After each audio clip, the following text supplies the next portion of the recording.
Hello everyone, Tina here. I hope your day is going fabulous. Thank you so much for joining me. Well, today I'm going to share a project with you for Simon Says Stamp. We are using some of the new items in the All the Feels release. We're using the halftone square background. We're going to use, this is a mini slimline die, but I like the sentiments in there. We're going to use that, some mini slimline windows. And then we're also going to use this really pretty stencil. It's called Painted Flowers Wreath.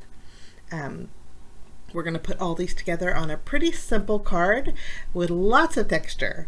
I'm going to use my stencil here. I think this make a great scrapbook page also. I mentioned that during my very first video, but I'm going to spray the back with pixie spray, and we're going to use this for a card. So it's a good size stencil, but it's great for card A2 size cards too. I'm going to use some Bristol smooth cardstock, and we're going to do a little bit of ink blending. My projects for Simon this month is I've been loving the teal and the bright green colors lately, so we're going to make another card using those same colors.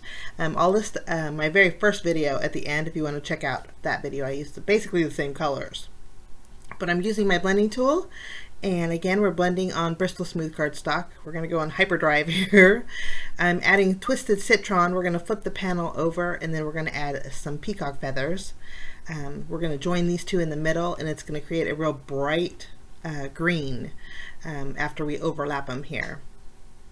But pretty basic. This is going to be almost an entire card front panel. So once we have our background all done, we're going to put away our inks. Now, I haven't did this in a while, and I thought it'd be really fun to add a distressed look with a stamp. And so that's where the halftone square background comes in. I think it's going to create a really neat oxidized look. So we're going to take our background stamp, but instead of adding water to this and then adding it to our distress ink, or distress oxide ink I should say, I'm going to go ahead and use a spray. We're going to use the Misty for this. I think it's just going to make things easier. We're going to add our panel, and I'm making sure it's going to be fully covered. This is a nice halftone square background because the squares on it are descending. So you could go left, right, up or down, ascending or descending, and I wanted my largest squares to be on top and then kind of fade out, you can see here. But you can, the nice thing about the 6x6 is you can flip it to all sides if you want. But I'm going to go ahead and grab my spray. I chose some Hero Arts White Iridescent Shimmer Spray. I thought it would pull back some of that oxide ink and add a little shimmer at the same time. I'm going to shake it up really good, and then we're just going to cover our background stamp. It looks like there's a lot there, but the heavy spots actually are mostly bubbles.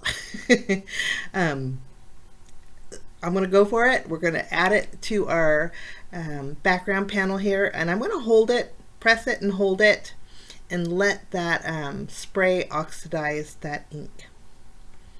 And again, I haven't did this in a while, and I wasn't sure about the outcome, but it was very subtle, but I loved the distressed look of it. I'm going to let that white iridescent shimmer spray sit there for a little bit and oxidize the ink color. And then I'll go ahead and take my towel and dab off the excess iridescent shimmer spray here.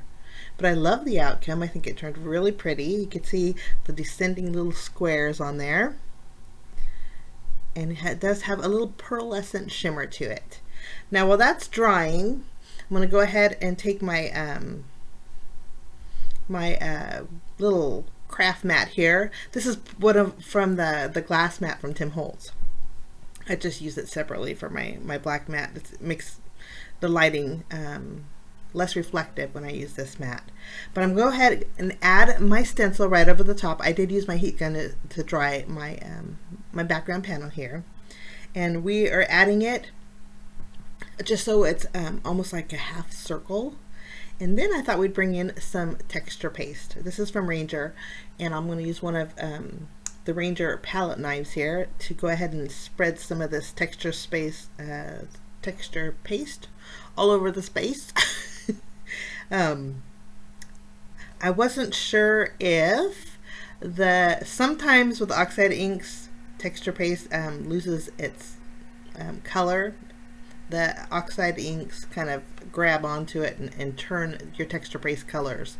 I was hoping it would stay white.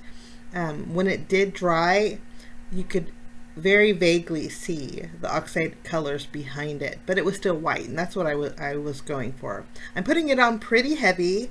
I want you to really see that texture when you remove the stencil. Stencils are pretty thin, so the thinner you go, the thinner your paste is, but I wanted it to have some dimension to it. I'm going to go ahead and lift up my stencil, and I love the way this turns out. The stencil is so pretty. I'm going to go ahead and run my finger along the side, and this will take away any of those edges. And then we're going to scoop this up. I'm going to take my stencil, my palette knife, and my craft mat to the sink. We're going to wash this with some warm soapy water, and it's going to give this a little bit of time to dry also. For my sentiment, we are using the mini Slimline Windows die. Now this die set is meant for mini Slimline cards, but not just mini Slimline cards. So I thought we would use the Love You in it. I'm going to grab some black cardstock and then the die here. This is what the die looks like. I'm going to go ahead and die cut it all out. You can always use extra sentiments. So I'm just going to line it up and run it through my die cutting machine. And then we're just going to, again, use the Love You for my card today. Nice thing about these is the Love You is in the window, so it creates a little rectangle. But to cut it in half, all you do is line it up at the 3/4 inch mark, and it cuts it perfectly in half. So you have some blocked off sentiments. You could use the positive if you wanted to, but I really like the negative of these sentiments.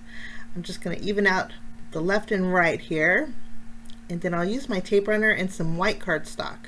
We're going to go ahead and adhere this black sentiment to white, so the love and the U just kind of pop there.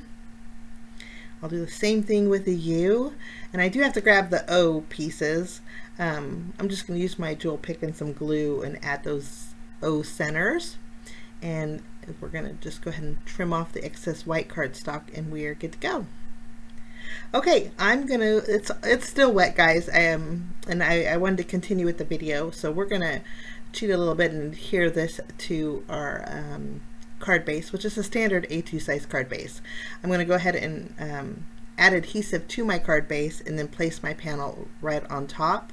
I'm not gonna do much to this, so I'm gonna still, I can probably get away with it. I did smudge a few areas here, but for the most part, I think it looks lovely. I'm going to go ahead and remove the release paper. I did pop up my Love You with some foam squares.